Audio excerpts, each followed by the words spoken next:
It was a huge week in the world of technology and government. Yes, Malcolm Turnbull launched, I guess what you'd have to say is his first big signature, distinctly Malcolm Turnbull announcement. He gave the innovation statement, or as we like to call it, the ideas boom, the boomocalypse, one might even say.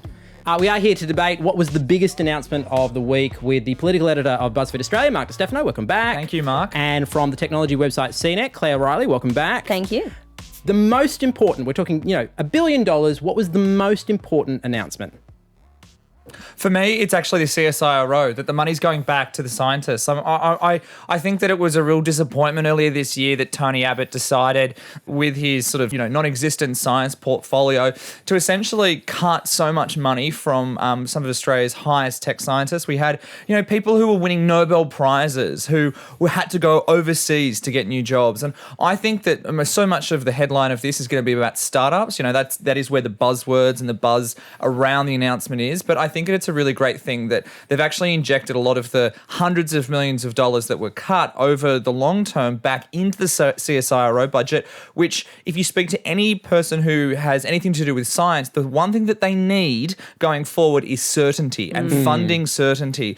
These things don't just get created overnight when they experiment. So it's really exciting.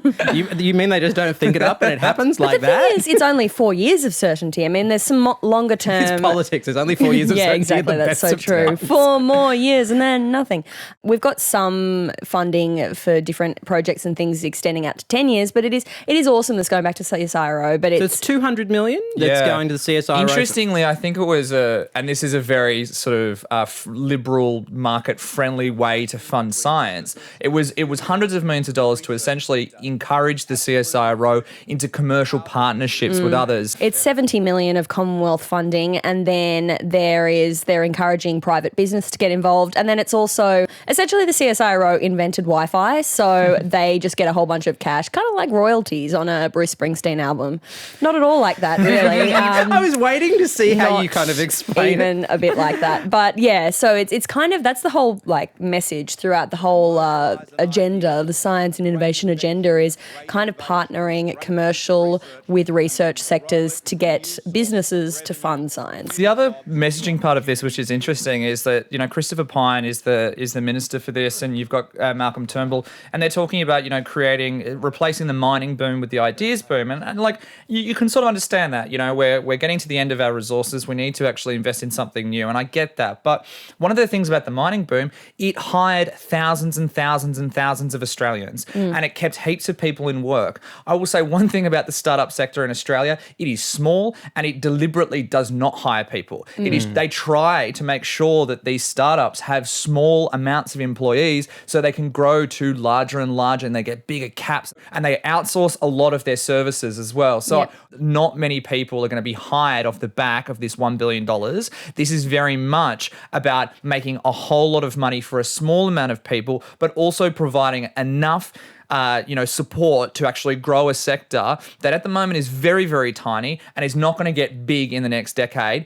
Within 20 years, we might be seeing thousands of jobs created, but we're not solving job problems now with this money. The good thing about the startup industry is it's really interesting. Cool ideas are allowed to flourish. The bad thing is that there's a lot of people selling what they think is something really sexy, selling a lot of flash and sizzle, but not necessarily delivering at the end of the day. And I think, I don't want to get ageist, but I feel like there's probably some people in the government and some people in cabinet that are like, wow, startups, oh, that's interesting. Oh, disruption and innovation, without realising that you can get shysters in every industry, and you can get people that are selling flash and bang, and they have a really fabulous website that makes it look like they're doing a lot. And at the end of the day, what are they delivering? Maybe not much. I think that the specifics weren't there. Malcolm Turnbull flailed wildly on Monday night trying to name some of them, which didn't look good because this is his signature policy. This is supposed to be his baby. But again, one thing is good.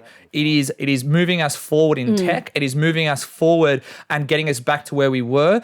And it's actually hopefully keeping a whole bunch of thousands of scientists keeping in their jobs. And that's really important. I think the really big thing here is we can talk about the finer points, but it's very exciting to have a Prime Minister that's actually looking at some of these things and recognising that Australia is not going to grow off the back of roads in the 21st century. It's going to be growing off the back of the information superhighways. Yeah, and I think that again, we don't have a manufacturing mining sector. Our mining boom is falling around us. If you look at what's happening in our region in Asia Pacific, what we're going to make money off is services. And I think that if we can provide or become a hub for tech services, become a hub for any kind of app or anything that you can use on your phone in the Asia Pacific region, if we crack those things, they're the things that we're going to be able to export around the world. We become a destination. We become like a sandstone valley instead of a Silicon Valley. All right, we'd love to know, of all of the announcements, what's the one that stood out to you? Let us know in the comment section down below, and we'll catch you next week.